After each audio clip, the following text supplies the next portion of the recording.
Hello guys, good evening. So guys, vision की 29 सितंबर की daily current affairs की magazine update हो गई है। तो चलिए हम आज की फर्स्ट न्यूज़ स्टार्ट करते हैं। सो गाइस, आज की न्यूज़ में जो 2-3 टॉपिक्स हैं वो हम ऑलरेडी कवर कर चुके हैं, तो आपको देख के समझ में आ रहा होगा, जैसे कोड ऑन सोशल सिक्योरिटी। तो इस जैसे 2-3 टॉपिक्स हैं जो हम ऑलरेडी कवर कर चुके हैं, बट हम इसको दोबारा अच्छे से कवर करेंगे। ठीक है, तो फर्स्ट न्यूज़ है that is the code on social security. तो गाइस, ये जो न्यूज़ है GS3 में जाएगी, इकोनॉमी में। देखो गाइस, अभी आपको पता है टोटल 4 लेबर लॉज थे, जिसमें से जो पहला लेबर लॉ था that is code on wages, वो ऑलरेडी पास कर दिया गया था। इसके अलावा 3 लेबर लॉज अभी पास किए गए हैं, जिसमें से one of the 3 labour laws है। देखो इसके फीचर्स क्या हैं, इसमें क्या किया है, देखो 9 जो डिफरेंट सेंट्रल लॉज हैं उन्हें क्या किया, सब्सम किया।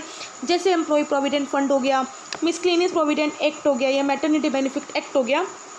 तो इस तरह के जो 9 सेंट्रल लॉज थे उन्हें क्या किया, सब्सम किया है।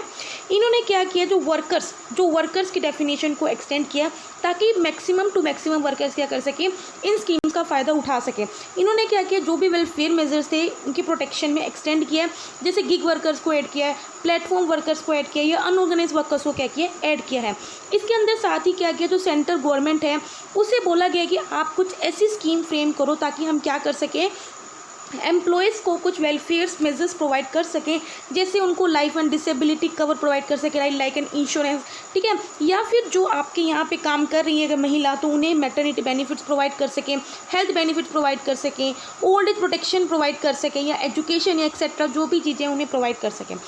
साथ ही क्या किया, स्टेट गवर्नमेंट्स को भी क्या बोला गया कि आप कुछ स्कीम फ्रेम करो ताकि हम क्या कर सकें, जैसे प्रोविडेंट फंड का भी फ़ायदा उन वर्कर्स को दिया जाए। जो गाइस आपको पता है, जो फॉर्मल सेक्टर्स होते हैं या जो ऑर्गेनाइज सेक्टर्स होते हैं, वहाँ पे जो वर्कर्स होते हैं उनको प्रोविडेंट फंड के जो बेनिफिट्स हैं दिए जाते हैं, जबकि अनऑर्गेनाइज सेक्टर में नहीं दिए जाते। तो इसीलिए क्या है, स्टेट गवर्नमेंट ने बोला है कि हमें क्या करना चाहिए, कुछ स्कीम फ्रेम करनी चाहिए ताकि हम प्रोविडेंट फंड की जो बेनिफिट्स हैं वो लोगों को पहुंचा सके।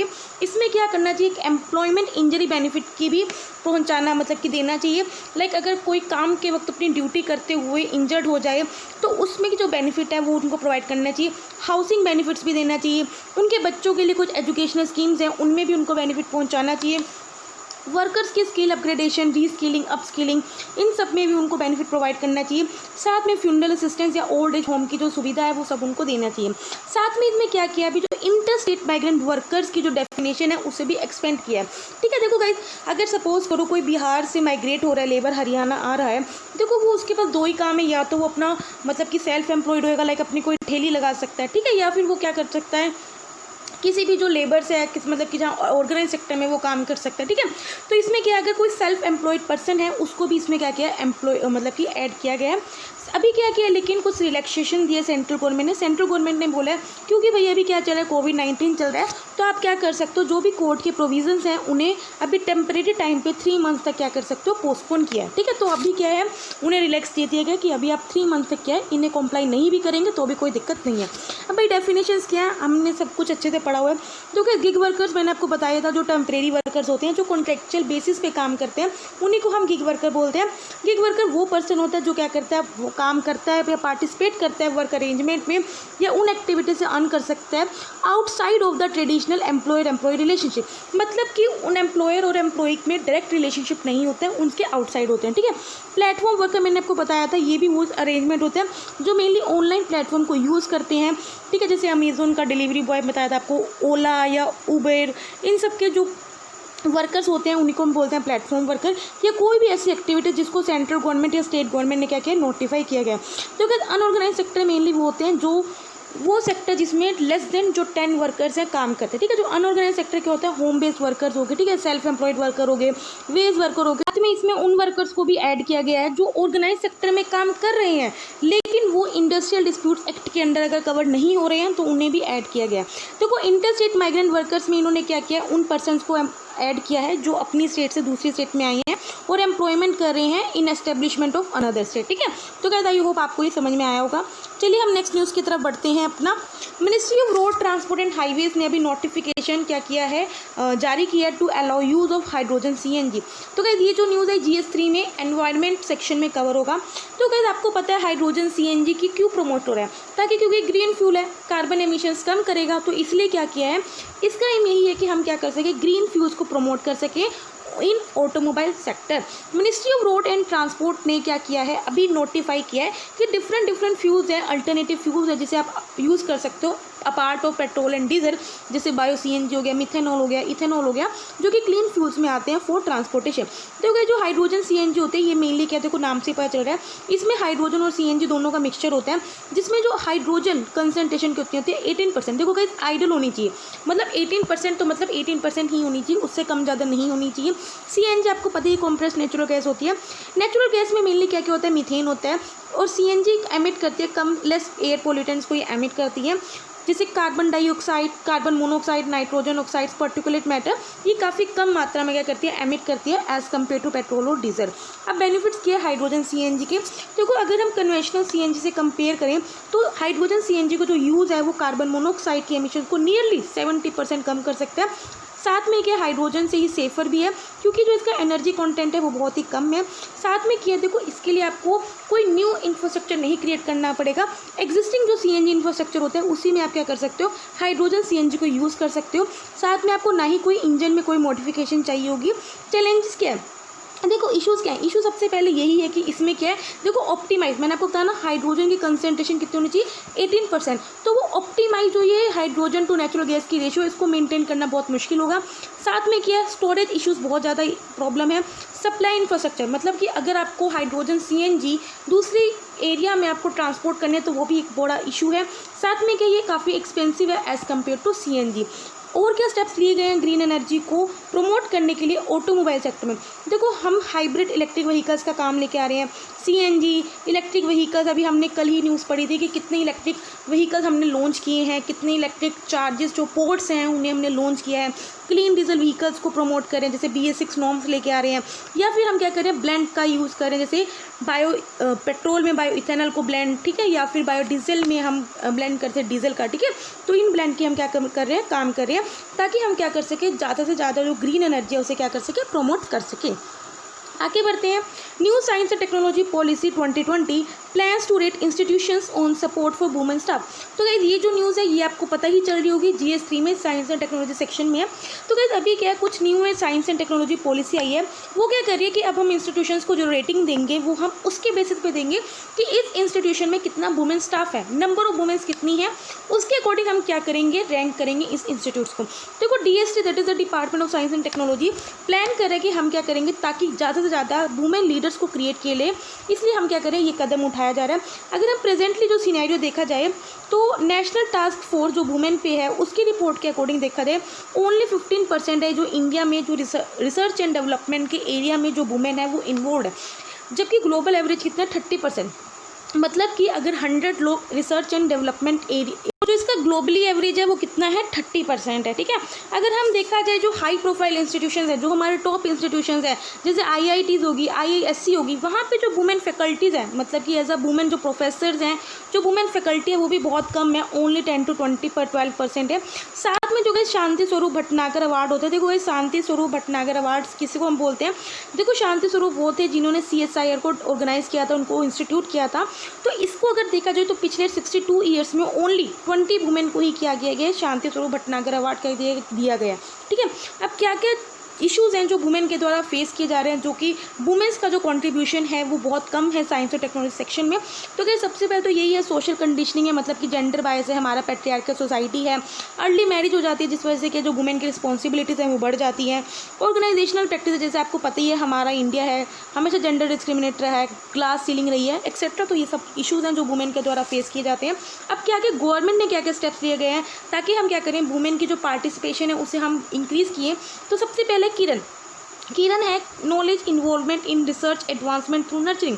देखो गाइस ये स्कीम DST के द्वारा, that is the department of science and technology के द्वारा, ताकि हम क्या कर सकें, रिसर्च एंड डेवलपमेंट सेक्टर में जेंडर पार्टी ला सकें bye inducting more women. Second है क्यूरी का मतलब है consolidation of university research for innovation and excellence in women university. जो गाइस ये किरण स्कीम का एक सब कॉम्पोनेंट है। इसमें क्या करा है, हम वुमेन यूनिवर्सिटीज़ में एक इंफ्रास्ट्रक्चर से क्रिएट कर सकें ताकि हम ज़्यादा से ज़्यादा वुमेन को पार्टिसिपेट करा सकें। विज्ञान ज्योति स्कीम में क्या है, इसमें हम यही है जो हाई स्कूल में जो गर्ल्स हैं, जो मेरिटोरियस गर्ल्स हैं उनको हम मतलब कि उनको अवेयर कर सकें या उन्हें हम क्या कर सकें, पुश कर सकें कि आप ज़्यादा से ज़्यादा साइंस, टेक्नोलॉजी, इंजीनियरिंग और मैथमेटिक्स सेक्टर को परस्यू करो, that is STEM in higher education. ठीक है, तो गाइस आई होप आपको समझ में आया होगा। आगे बढ़ते हैं। Clashes erupt between Armenia Azerbaijan over the Nagorno Karabakh reason. तो गाइस ये न्यूज़ में भी आपने सुनी भी हो सुबह से। ठीक है, तो गाइस ये जो न्यूज़ है GS2 में आएगी, इंटरनेशनल रिलेशंस के अंडर आएगी। तो पहले हम देख लेते हैं मैप में जरा। देखो गाइस ये मैप है, ये आर्मेनिया है और ये अजरबैजान है। इसके बीच में जो रेड कलर का एरिया ये क्या है, यही रीजन है, that is the Nagorno Karabakh reason है।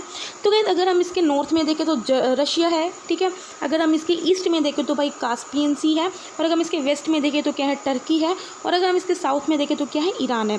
तो गाइस जो डिस्प्यूटेड लैंड था वो कौन सा था, नगोर्नो काराबाख रीजन था, जो अभी ऑफिशियली किसको दे दिया गया है, अजरबैजान को दे दिया गया। ठीक है, तो यही न्यूज़ में था, जरा हम पढ़ लेते हैं। तो क्या जो नगोर्नो काराबाख है जो कि साउथ कॉकस रीजन में है, इसे अभी रिकॉग्नाइज इंटरनेशनली इसको रिकॉग्नाइज कर दिया गया एज अ टेरिटरी ऑफ किसकी, अजरबैजान की। लेकिन जो ये रीज़न है इसमें मेनली अगर देखा जाए तो आर्मेनियन पॉपुलेशन ज़्यादा रहती है जो रेजिस्ट कर रही है अजरबैजान के रूल को for more than a century. ठीक है, मतलब कि आपने अब किसको दे दिया है, अजरबैजान को दे दिया, लेकिन उस एरिया में सबसे ज़्यादा कौन से लोग रहते हैं, आर्मीनिया के लोग रहते हैं, जो क्या करते हैं, हमेशा उसको अपोज करते हैं किसको, अजरबैजान के रूल को। ठीक है, अब 1991 में क्या हुआ था, जो ये एरिया था इसे इंडिपेंडेंट डिक्लेयर कर दिया था, लेकिन उसके बाद क्या किया गया, इसे आर्मीनिया के सपोर्ट से क्या किया था, इस रीजन को रूल किया जा रहा था। ठीक है, अब वहाँ पे क्या शांति बनाए रखने के लिए पीस टॉक स्टार्ट की गई। अब पीस टॉक स्टार्ट करने के लिए सबसे पहले क्या किया, 1992 में एक बॉडी सेटअप की गई, that is the organisation for security and cooperation in Europe means group. ठीक है, तो इस बॉडी को 1992 में सेटअप किया गया ताकि पीस टॉक्स को इनिशिएट किया गया, और इसको किस किस ने चेयर किया गया, फ्रांस, रशिया और यूएसए ने से चेयर किया गया, लेकिन इसके बाद भी कोई भी पीस टॉक को एस्टेब्लिश नहीं किया गया, ना ही कोई साइन किया गया। अब इस कन्फ्लिक्ट का क्या क्या इम्पैक्ट हो रहा था, जो कि सबसे पहले तो रीजनल कन्फ्लिक्ट वो साउथ कॉकस रीजन में काफ़ी इन्वेस्ट कर रही थी, इस वजह से जो कन्फ्लिक्ट्स है वो कहीं ना कहीं है बढ़ ही रहा था। अगर हम इकोनॉमिक इम्पैक्ट देखा जाए तो रीजन कहीं ना कहीं का एक बहुत बड़ा कॉरिडोर है जो ऑयल और गैस को क्या करता है, काफ़ी सप्लाई करता है। अगर हम देखा जाए जो अजरबैजान है वो नियर अबाउट 5% जो यूरोप की गैस और ऑयल डिमांड को क्या करता है, पूरा करता है। ठीक है, ताकि यूरोपियन जो यूनियन है वो रशिया पे ज़्यादा डिपेंडेंट ना रहे। साथ में अगर हम international north south transport corridor भी है, जो एक कॉरिडोर है जहाँ पे ट्रांसपोर्ट का बहुत बड़ा मतलब कि जैसे शिप ट्रांसपोर्ट, रेल, रोड, ताकि जो एक गुड्स का जो मूवमेंट होता है India, Russia, Iran, Europe, central Asia. ठीक है, तो ये बहुत बड़ा इशू था जो ये एरिया था। ठीक है, नेक्स्ट न्यूज़ में पढ़ते हैं हम अपनी। Defence minister unveils defence acquisition procedure 2020। तो गाइज अभी हमने ये काफ़ी न्यूज़ हमने पहले पढ़ चुके हैं। तो गाइज ये जो न्यूज़ है ये भी GS2 में आएगी, सिक्योरिटी सेक्शन में आएगी। तो गाइज जो डिफेंस एक्विजिशन प्रोसीजर 2020 आया था, इसका रीज़न यही है कि हम इंडिया को आत्मनिर्भर भारत बना सकें और जो इंडिया की जो डोमेस्टिक इंडस्ट्री है इसको बूस्ट कर सकें मेक इन इंडिया इनिशिएटिव से, और ज़्यादा से ज़्यादा हमारा एम यही था कि हम इंडिया को टर्न कर सकें इंडो ग्लोबल मैन्युफैक्चरिंग हब। ठीक है, मतलब हम जो इतना ज़्यादा डिपेंडेंट हैं इंपोर्ट्स पे डिफेंस सेक्टर को लेके या फार्मास्यूटिकल सेक्टर को लेके, तो मेनली अभी हम डिफेंस सेक्टर की बात कर रहे हैं। तो इसका एम यही है कि हम क्या कर सकें, इंडिया को मैन्युफैक्चरिंग हब बना सकें, किसका, डिफेंस के लिए। ठीक है, देखो डिफेंस एक्विजिशन प्लान के अंडर हम क्या कर सकते हैं, सारी कैपिटल एक्विजिशन कवर हैं जो मिनिस्ट्री ऑफ डिफेंस के द्वारा की जाती हैं या फिर सर्विस हेडक्वार्टर्स के द्वारा की जाती है, बोथ चाहे वो इंडिजीनियस सोर्सेज हो या फिर इंपोर्ट एक्सपोर्ट से हो, एक्सेप्ट मेडिकल इक्विपमेंट्स को छोड़ के। अब देखो क्या हाईलाइट है, देखो हम पहले देख लेते हैं। देखो इससे पहले जो 2020 में जब हमारी डिफेंस एक्विजिशन प्रोसीजर आया, उससे पहले क्या था, 2016 में डिफेंस प्रोक्योरमेंट प्रोसीजर होता था। अब जरा हम देखते हैं इन दोनों में क्या डिफरेंस आया। देखो अभी क्या किया, जो इंडियन IDDM मतलब कि इंडिजिनियसली डेवलप्ड डिज़ाइन मैन्युफैक्चर, इसके अंडर क्या है, पहले जो इंडिजीनियस कंटेंट मतलब कि जो इंडिया में ही मेकड इन हुआ है, इंडिजीनियस कंटेंट मतलब क्या, हमारा इंडिया का कंटेंट वो मिनिमम 40% था, लेकिन अभी से बढ़ा के कितना कर दिया, मिनिमम 50% कर दिया। बाय इंडियन में क्या किया, पहले ओनली 40% था, लेकिन इसमें अब क्या कर दिया, अगर तो इंडिजीनियस डिज़ाइन है तो 50% कर दिया, अदरवाइज इन्होंने क्या करता मिनिमम 60% होना चाहिए। बाय एंड मेक इंडिया मतलब कि इंडिया में ही बना हो, इंडिया नहीं खरीदा हो, तो मिनिमम 50% था पहले, अभी से कहते हैं अभी भी मिनिमम 50% ही किया। Buy global manufacture in India में क्या है, पहले इसमें कोई प्रोविजन नहीं था, अब क्या कर दिया, मिनिमम। बाय ग्लोबल में क्या किया है, पहले कुछ नहीं था, इसमें अब कर दिया मिनिमम 30% कर दिया। ठीक है, तो गाइस कुछ हाईलाइट देख लेते हैं। इंडियन वेंडर्स को कुछ रिजर्वेशन दे दिया सर्टेन कैटेगरीज में, जैसे हमने देख लिया बाय इंडियन IDDM में, मेक 1 में में अगर वो गवर्नमेंट फंडेड है तो नियरली 70% दे दिया है। मेक सेकंड में इंडस्ट्रियल फंडेड में दे दिया है। तो हमने क्या करा है, इंडिजीनियस कंटेंट को बढ़ाने के लिए, बूस्ट करने के लिए क्या किया है, हमने दे दिया, जैसे अब हमने देख लिया है, ठीक है। लीसिंग, देखो न्यू कैटेगरी ऐड कर दिया लीसिंग। देखो गाइस, अगर आपको इनिशियली कहीं पे इन्वेस्ट करना हो तो आपको लैंड पे बहुत ज़्यादा खर्चा करना पड़ता है, तो लीसिंग इंट्रोड्यूस कर दिया कि आप किस लैंड को लीज पे ले सकते हैं, ठीक है, और रेंटल पेमेंट आप देते रहो। एक न्यू चैप्टर ऐड किया जिसमें क्या कह रहा है, equipment and platform based on software and information and communication technology. बाकी अगर डिफेंस इक्विपमेंट प्रोक्योरमेंट के लिए कोई भी ऑफसेट क्लोज को नहीं रखा हुआ है, done through inter government agreement and government to government और एन इंश्योर सिंगल वेंडर, ठीक है। तो चलिए गाइज हम छोटे छोटे न्यूज़ पे चलते हैं। तो गाइज आज जो मेरी रिकॉर्डर है बहुत ज़्यादा मुझे परेशान कर रहा है। मैं I think 5 bar video pause हो चुकी है, तो मेरे लिए बहुत मुश्किल हो रहा है आज ये वीडियो बनाना, ठीक है। तो आज थोड़ा एडजस्ट कर लीजिएगा, कल से हम देखेंगे, कुछ और जुगाड़ ढूंढूंगी मैं। मॉनेटरी पॉलिसी कमेटी, देखो गाइज आपको पता ही 6 मेंबर की कमेटी है। इसे कौन चेयर करते हैं, आरबीआई गवर्नर करते हैं। इसमें जो 3 मेंबर होते हैं वो आरबीआई के होते हैं, बाकी जो 3 मेंबर होते हैं वो सेंट्रल गवर्नमेंट क्या करते हैं, नॉमिनेट करती है। इसका ऑब्जेक्टिव क्या है, जो प्राइस स्टेबिलिटी है उसे मेंटेन रखना, साथ में जो हमारी इकोनॉमी है, जो कंट्री की इकोनॉमी है उसकी ग्रोथ को बूस्टअप करना। इसका काम डिफरेंट जो काम दिए गए हैं, जैसे आपको पॉलिसी रेट्स को डिटरमाइन करते हैं, जैसे repo rate, reverse repo rate या लिक्विड एडजस्टमेंट फैसिलिटी, इन सबको क्या काम करती है, ये डिफरेंट पॉलिसी रेट्स को क्या करती है, डिसाइड करती है। ESG फंड का मतलब होता है एनवायरनमेंट, सोशल सिक्योरिटी और साथ में गवर्नेंस, ठीक है। देखो ESG फंड्स मेनली यही है, अगर कोई कंपनी है, कोई खुल रही है, तो अगर कोई आपको इन्वेस्ट करे वो मतलब कि 3 चीज़ों पे ध्यान देगी, एनवायरनमेंट पे, सोशल रिस्पॉन्सिबिलिटी पे, corporate governance aspects of a company.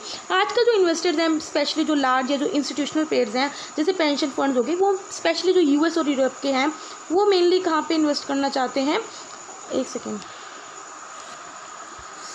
Mainly जो कंपनी ESG स्टैंडर्ड्स को मेंटेन करती है, ठीक है। इंडिया में जो अभी कंसेप्ट है ये नया है, लेकिन काफ़ी भी बिग लैंडर्स हैं वो ESG फंड्स की तरफ अट्रैक्ट हो रहे हैं।